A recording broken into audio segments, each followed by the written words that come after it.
first. Oh my gosh.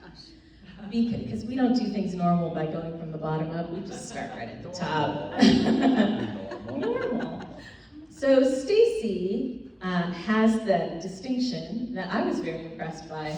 Her social media work has attracted not only somebody from England who connected with the church, but she actually became a member. She took classes, and she's an online greeter for the people who attend online.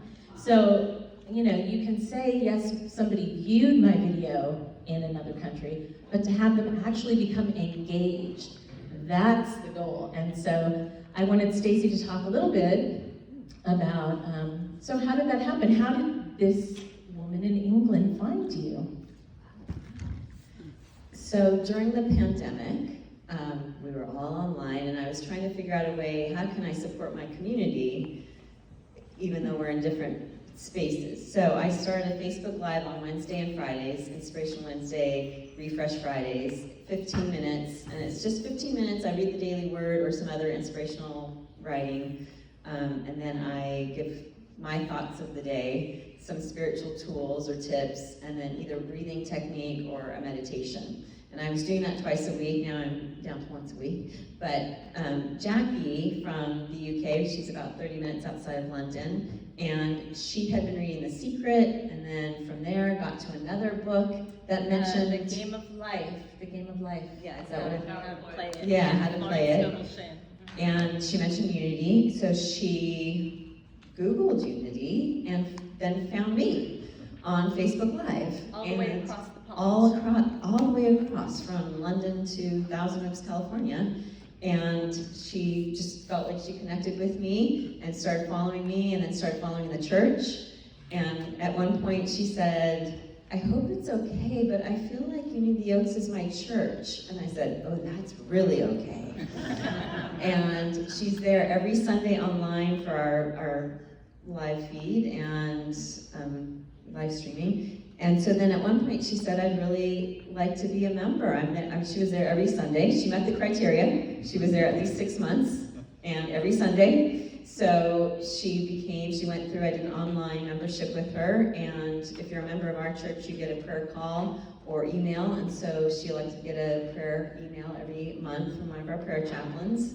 And then she reached out to me and said, I feel like I'm a member, but I'm not doing much. What else can I do? So I said, well, I have this idea that, you know, when we come to church, we have greeters in person. What if you were our online greeter? Because it used to be Reverend Sherry James and I, and so when one of us was speaking, the other one of us was interacting with our online congregation. And so Jackie said, yes, I can do that for once a month. So that's her way that she gives back, as well as when we have study groups, she will do an online study group, support that for us as well. So, yes, so Jackie, and then also a couple other people now. We have some new folks who've come all through just usually my Facebook Lives or small short reels that we do from our Sunday videos or from the Inspiration Wednesdays.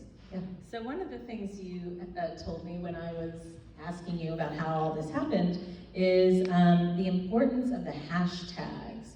So tell us about that, and you mentioned it in regard to one of your new members, right? Yes, so hashtags are important.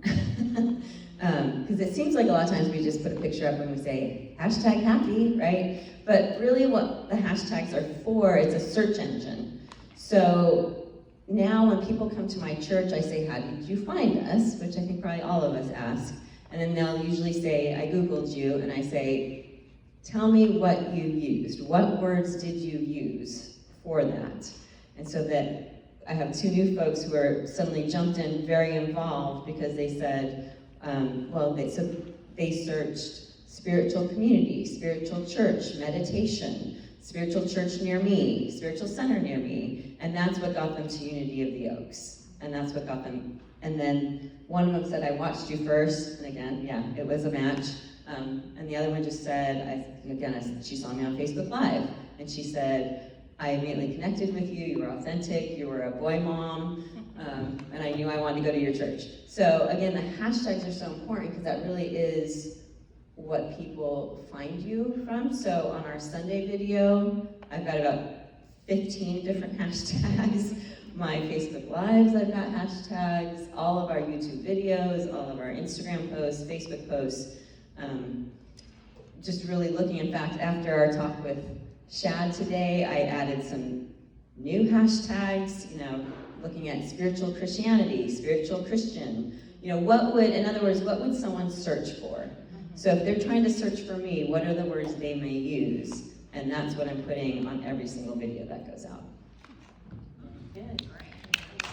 I also found it interesting. One of the lessons you told me was who should do the social media thing? Should it be the admin that's already doing so much work, or should it be someone else who's dedicated to it? So what I quickly found out, one of my first lessons in ministry, is that we all play a role. We all have our own strengths. And I quickly found out that my admin did not have the strength of social media.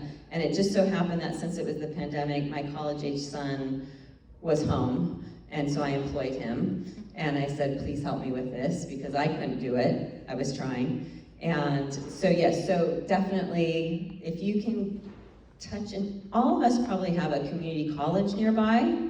If you can find a community college and say, hey, I need someone to do my social media.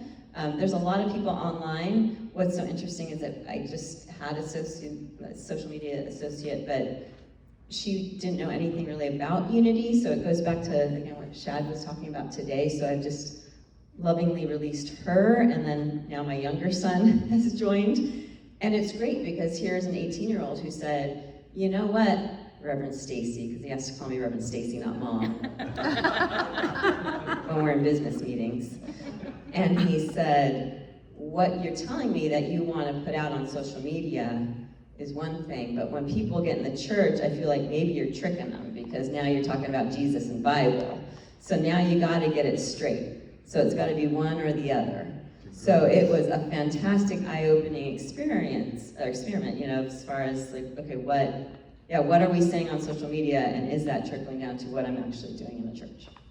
But yes, getting young people involved also will help you, but it's easy if you go to a neighbor, a grandchild, but a community college or even a high school, they all have job postings, and they're happy to have a job, especially social media, they know it, and it's flexible, so with their classes, they can do it. Yeah. Cool. Thank you. All right, so if anybody has questions for Stacy, you can find her later and talk to her about her program. She'll be happy to answer those questions. And before you go, we have a prize. So it is our wonderful pleasure to award you first place of our Innovation Awards. Oh my gosh, thank you.